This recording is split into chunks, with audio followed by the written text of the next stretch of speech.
Today's date is the 2nd rather of June, 2024. I'm here with our beloved friend Marisa Hilton, the wife of Chief Roberto Hilton, who will always be chief in our book, our dear friend who, of many years, who passed suddenly last week. Miss Hilton, good morning. How are you? Well, Good morning. Good Well, first- morning. I am dealing with it day by day.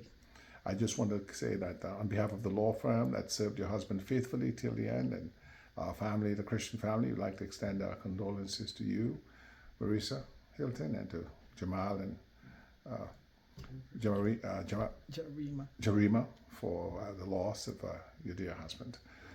I was with your brothers-in-law a while ago, and I said to them, you know, Chief Hilton was a great nation builder. He brought the Hispanic community and the majority community closer together.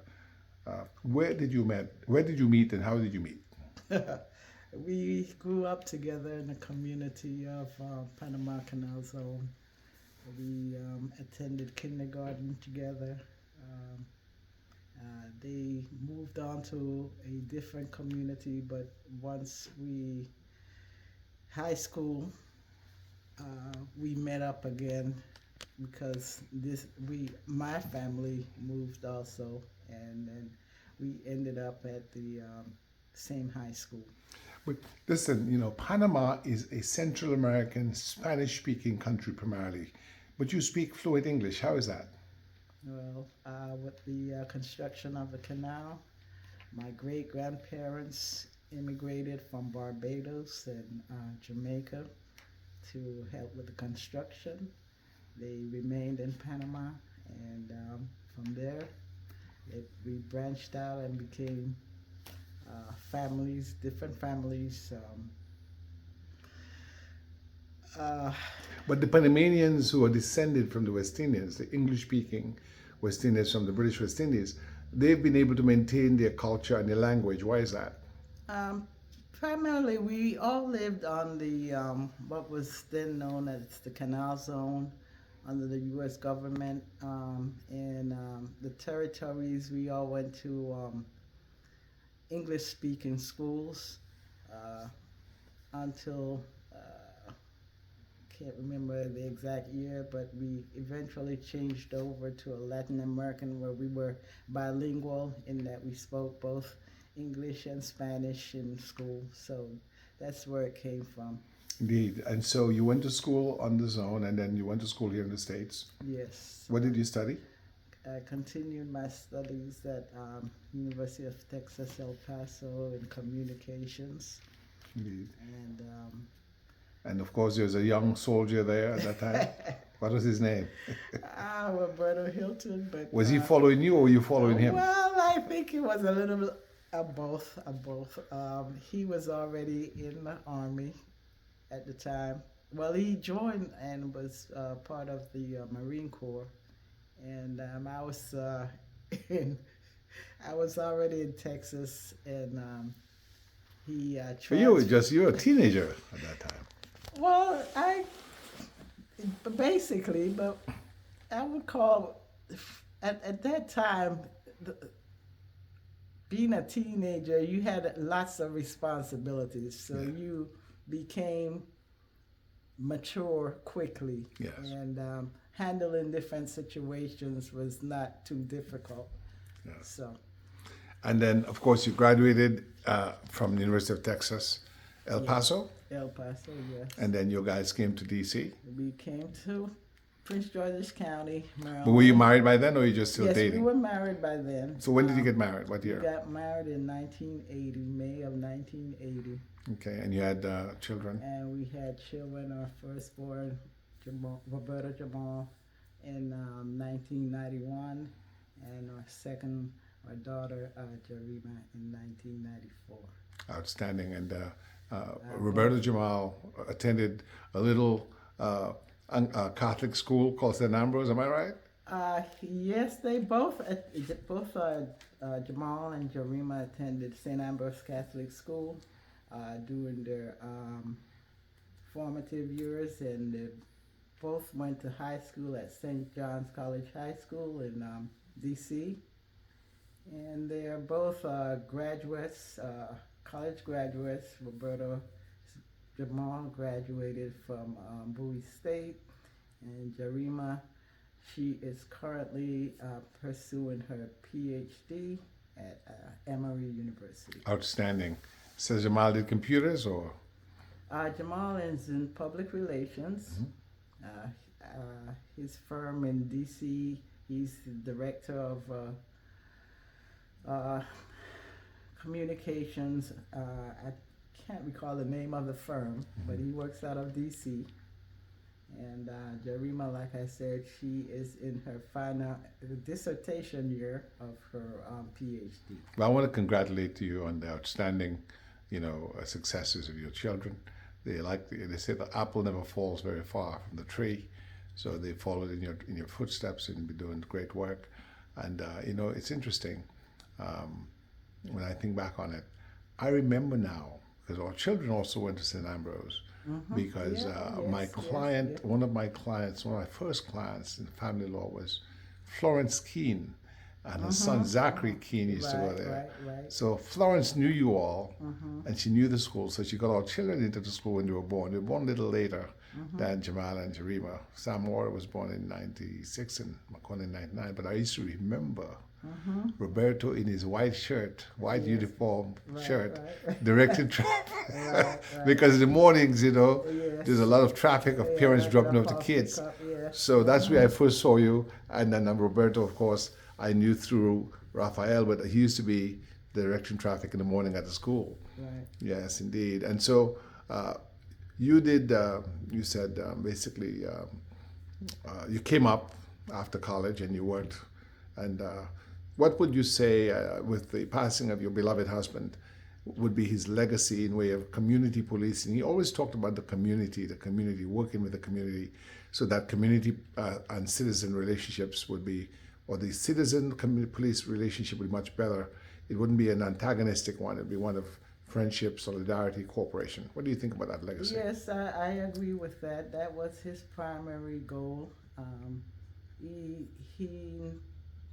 always wanted, he always thought that policing could not work unless it involved the community, unless he had input from the community, and unless they were able to come up with different solutions that involve both the police department, the government levels, and also the community as a whole. Because without their involvement, the programs that were put in place could not work.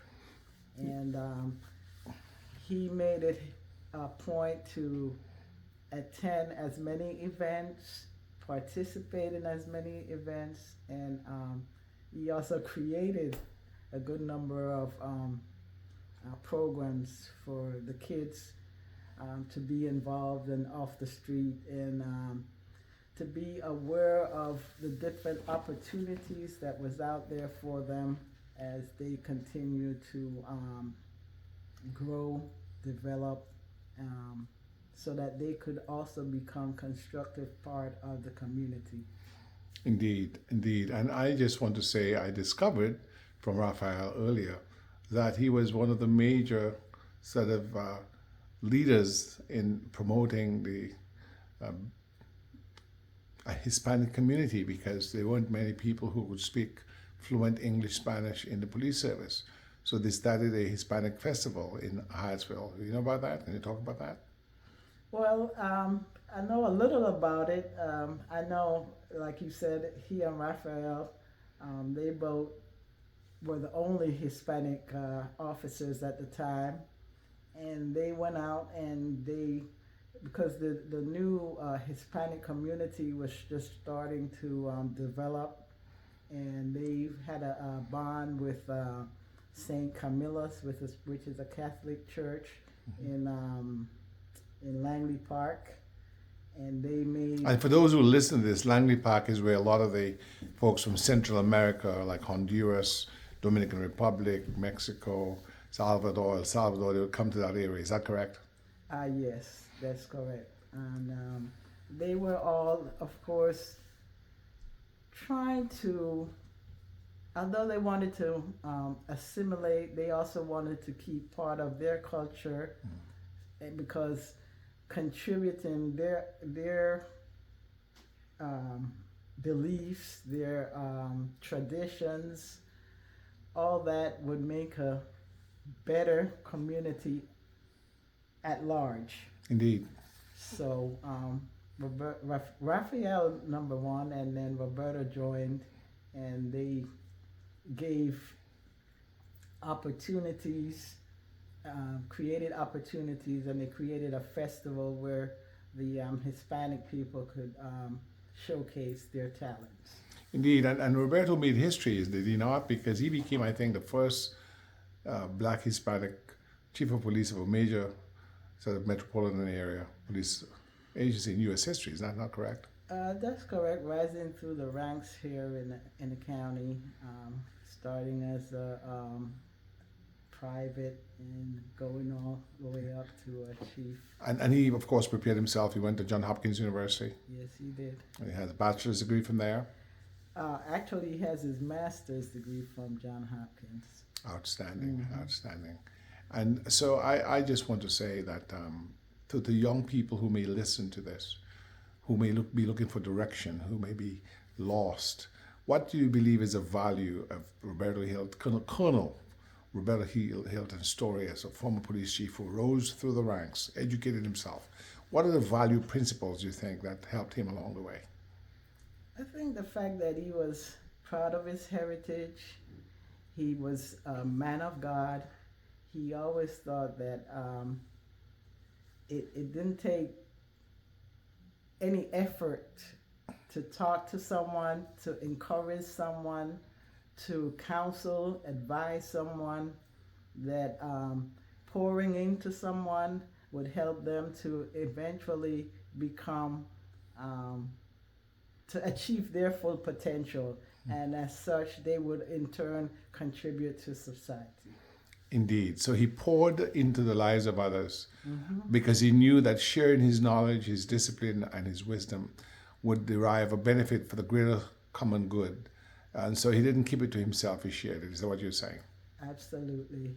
Well, And Roberto never entered a room without speaking to someone, advising someone, whether he knew them or not. He was always engaged with the community.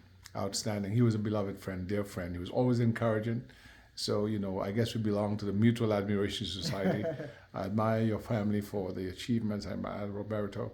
And we will miss him. But we have to continue in his legacy of sharing. And that's why I guess he became a member of the Knights of Columbus. Tell me about that. Again, continuing along in his faith, from a young boy, he wanted to be in the priesthood.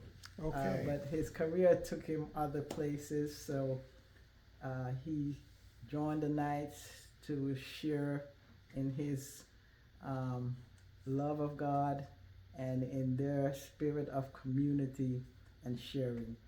Outstanding. God bless you, Sister Marisa. God bless Jamal and Jerima. God bless his home. And God bless the memory of our dearly beloved friend and the recently departed friend, Colonel Roberto Hilton.